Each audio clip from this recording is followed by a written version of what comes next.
Hello everyone and welcome to our classroom. I am absolutely thrilled you could join me today for a very special explainer where we are going to learn all about the incredible power of teamwork. If you look at our title today, it says, "Many hands are better than one."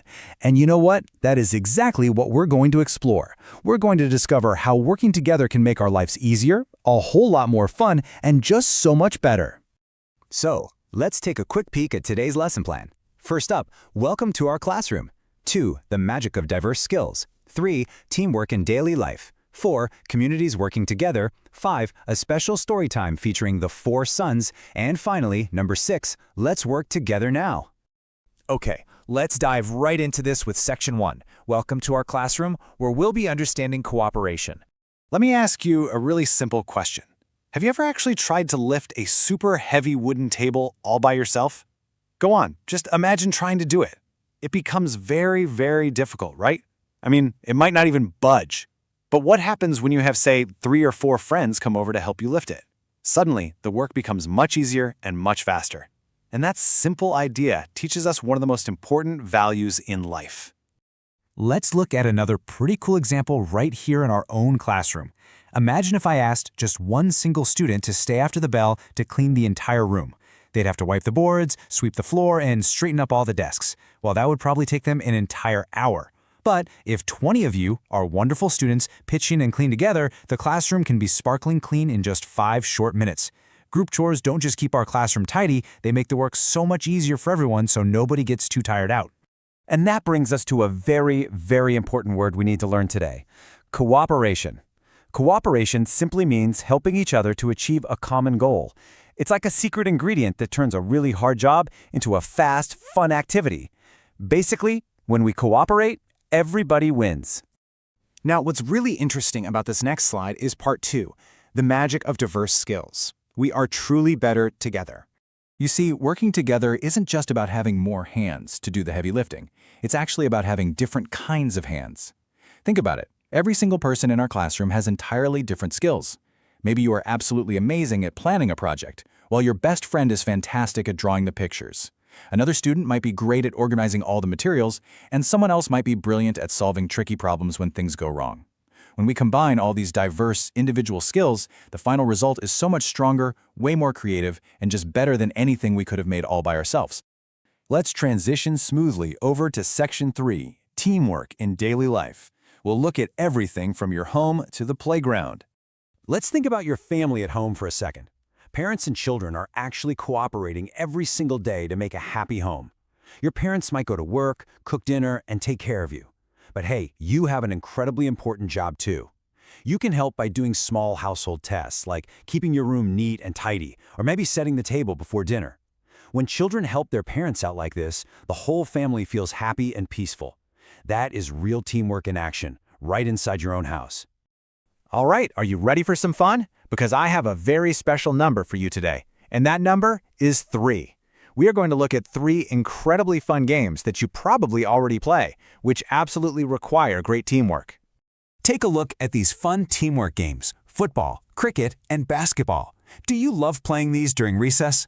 Well, think about this for a moment. One player alone, no matter how fast or how unbelievably strong they are, simply cannot win the match all by themselves. The entire team must cooperate. The person defending needs the person passing, and the person passing needs the person scoring.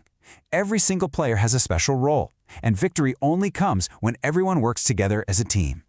Let's move to Section 4 and see how this builds into big groups of adults, communities working together in villages and cities. Imagine a beautiful village getting ready for a huge festival. Now, one person couldn't possibly organize a whole festival alone, right? No way. Instead, neighbors work together. Some folks are out decorating the village streets with colorful lights, while others are working in big kitchens to cook delicious food for everyone. Some neighbors are arranging the music and the dance routines, and others are making sure the public places are clean and ready.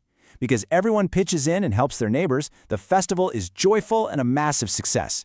This is exactly why it's so important to contribute to our local community. And guess what? Teamwork happens in big, busy cities too. Just think about a massive city hospital.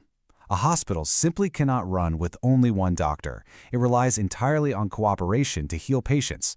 Doctors, nurses, pharmacists, technicians, and cleaning staff all have to communicate and support one another every single minute of the day to make sure people get better. All right, everyone, settle in. It's time to change gears for Section 5, Story Time. We're going to learn a classic lesson in unity with the 4 sons. Once upon a time, there was a farmer who had 4 sons. Sadly, these sons were always fighting with each other. They just wouldn't cooperate. So one day, the farmer decided to teach them a lesson. First, he handed them a really thick bundle of tied-up sticks and asked them to break it in half. Every single son tried with all their might, but they totally failed. The bundle was just too strong. Then the wise farmer smiled, untied the bundle, and handed them each a single stick. Well, the son snapped those single sticks easily, with just 2 fingers. So, the absolutely crucial point here is exactly what the wise farmer told his sons next.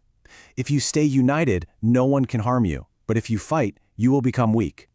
He wanted them to know that just like that thick bundle of sticks, unity and teamwork make us incredibly strong. And that brings us to our final section, Section 6. Let's work together now. It is time to put everything we've learned into practice. Today, we've learned some incredibly important values, haven't we? We learned about cooperation, helping each other out to make hard jobs super easy. We learned about respect, listening to other people's ideas.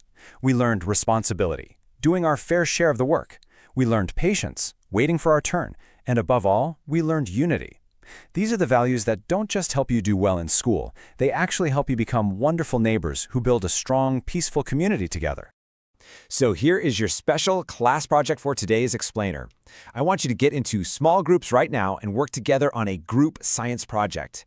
And remember, I want you to use those diverse skills. Let someone plan the experiment, let someone else draw the diagrams, and let a different student present your findings. Let's practice those brand new teamwork skills immediately, right here, right now. Share your ideas, listen to your classmates, and solve those problems together. Now, before we wrap things up completely, I want to leave you with one final big question to think about on your walk home today. How will you use teamwork to make the world a better place today? Will you help your parents clean the kitchen without them even asking? Will you pass the ball to a teammate in basketball so they can score the winning point? Or maybe you'll help a neighbor carry something heavy. Remember, many hands are always better than one. Thank you so much for joining me in this wonderful explainer today, students. You have all been fantastic listeners.